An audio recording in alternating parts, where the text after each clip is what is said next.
Good morning friends, स्वागत है आपका आपके YouTube channel AK Vora study classes में। मैं हूं आपके साथ आपका दोस्त। आज राष्ट्रीय मजदूर दिवस है।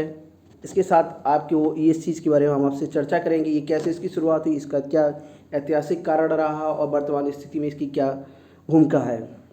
इसके साथ में दोस्तों 4 लाइनें कहना चाहता हूँ कि मैं मज़दूर हूँ। मज़दूर कह रहा है, अपने बारे में बता रहा है, मैं मज़दूर हूँ, मजबूर नहीं है कहने में मुझे शर्म नहीं, अपने पसीने की खाता हूँ, मैं मिट्टी को सोना बनाता हूँ। दोस्तों मज़दूर कह रहा है कि मैं मजबूर नहीं हूँ, मुझे शर्म भी नहीं है कि मैं क्या कर रहा हूँ उस चीज़ को कहने में। अपने पसीने, अपनी मेहनत से, अपने अपने अपने श्रम से कमाता हूँ और मिट्टी को सोना बनाता हूँ। दोस्तों इसकी शुरुआत कैसे क्या हुई इसके बारे में हम आपसे चर्चा करेंगे। इसकी शुरुआत 1 मई मजदूर दिवस यानी दुनिया भर के मजदूरों के हक में आवाज़ उठाने का दिन है आज। अमेरिका में 1886 शिकागो शहर में इसकी शुरुआत हुई।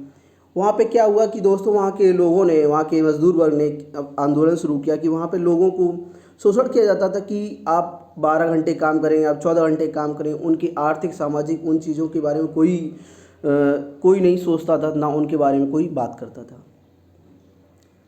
तो वहाँ पे क्या हुआ कि एक आंदोलन शुरू हुआ, उसमें काफ़ी लोग, पुलिस की फायरिंग में लोग मारे भी। उसके बाद ही जन आंदोलन शुरू हुआ और विश्व में हर जगह इसकी शुरुआत हुई। भारत में इसकी शुरुआत 1 मई 1923 से होती है दोस्तों, जब लेबर किसान पार्टी ऑफ हिंदुस्तान ने इसका गठन हुआ। ये चेन्नई से शुरू हुई। आज का दिन दोस्तों मज़दूरों के हक का दिन है। उनके हित में आवाज़ उठाई जाती है कि जो हमारे समाज में, जो फैक्ट्रीज़ में या हमारे गली में या हमारे खेतों में लगे हुए जो मज़दूर हैं, उनके लिए, उनके संघर्षों को हम नमन करते हैं और उनको हम सलाम करते हैं कि वो हमारे हित के लिए अपना सब कुछ छोड़ के लगे हुए हैं। दोस्तों अभी का समय, जैसे कि कोरोना महामारी से पूरा विश्व जूझ रहा है। देखिए दोस्तों अपने भारत की स्थिति क्या है कि मज़दूर वर्ग जो यूपी, बिहार, मुंबई, गुजरात, सभी दूर दूर देशों में जाकर दूर दूर राज्यों में जाकर काम करता है। और किसके लिए करता है? हमारे लिए ना। हमारी फैक्ट्रियाँ अगर चल रही हैं तो उनके ही दम पर चल रही हैं दोस्तों। अगर वो छोड़ के चले जाएंगे तो आपकी फैक्ट्रियों को ताले लग जाएंगे, कोई काम करने वाला नहीं होगा। आप फैक्ट्री के मालिक हो सकते हैं आप, लेकिन लेबर नहीं हो सकते हैं, ना ही लेबर आप संगठित कर सकते हैं। चर्चा करते हैं इसके इतिहास के बारे में दोस्तों। मानव जीवन इतिहास में श्रम उसकी निजी ज़रूरतों को पूरा करने के लिए एक दूसरे की ज़रूरतों को बांटने का हिस्सा बना है। भारत में 1875 पहले मजदूर संगठन संगठित हुआ। 1923 में ट्रेड यूनियन एक्ट के जरिए यूनियनों का को मान्यता मिली दोस्तों, काम के समय के निर्धारण के लिए। दोस्तों समस्या क्या हुई कि जैसे कि आप किसी फैक्ट्री या किसी में काम करते हैं, एक सीधी सी बात सोचिए, आपको 12 घंटे या 18 घंटे काम करने दिया जाता है और आपकी तनख्वाह उतनी है, मतलब जो आप ज़्यादा काम कर रहे हैं, इस चीज़ का विरोध कि आप कहीं ना कहीं तो करेंगे ना कि आपको 18 घंटे काम करें, उसका एक्स्ट्रा पैसा मिलना चाहिए। तो ये चीज़ एक समय में ये हुआ कि मजदूरों को शोषण किया जाता रहा कि आप 18 घंटे काम करेंगे, हम 16 घंटे काम करेंगे। आपके बच्चे लगे, उसमें महिलाएं भी लगेंगी, उसमें बच्चे भी लगे। तो उस चीज़ पे विरोध कहीं ना कहीं शुरू हुआ। उसके बाद ये जन आंदोलन शुरू हुआ। उसके बाद ऐसा ऐतिहासिक दिन बना कि आज के दिन हम उन लोगों को याद करते हैं और मज़दूरों के श्रम के हित में उनको सलाम करने के लिए, आज उनको उनके कार्य के लिए हम उनको धन्यवाद देने के लिए आज ये मनाया जाता है। आधुनिक श्रम आंदोलन शुरुआत यूरोप से मानी जाती है दोस्तों। औद्योगिक क्रांति के साथ श्रम आंदोलन की भी शुरुआत हुई।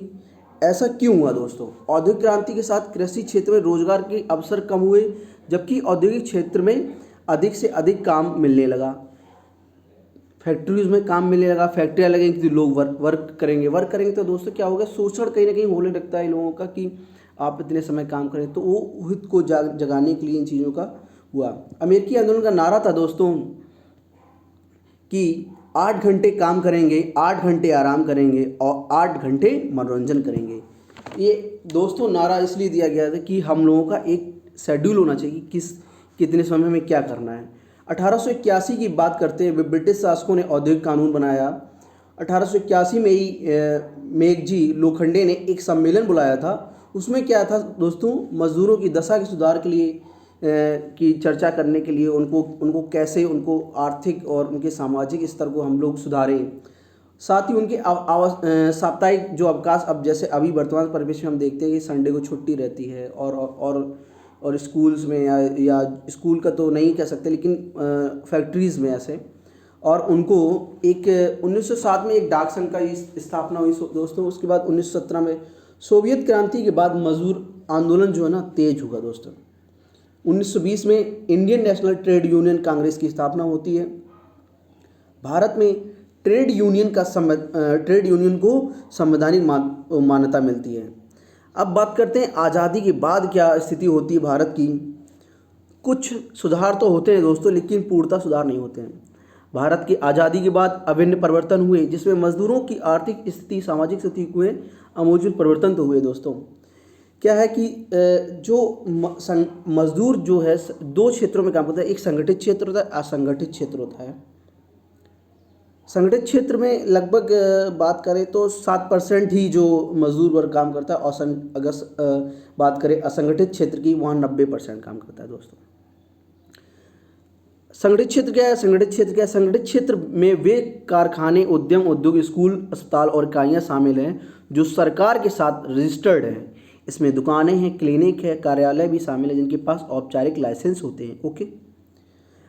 असंगठित क्षेत्र कौन कैसे? वह क्षेत्र जो सरकार द्वारा रजिस्टर्ड नहीं है, पंजीकृत नहीं है दोस्तों।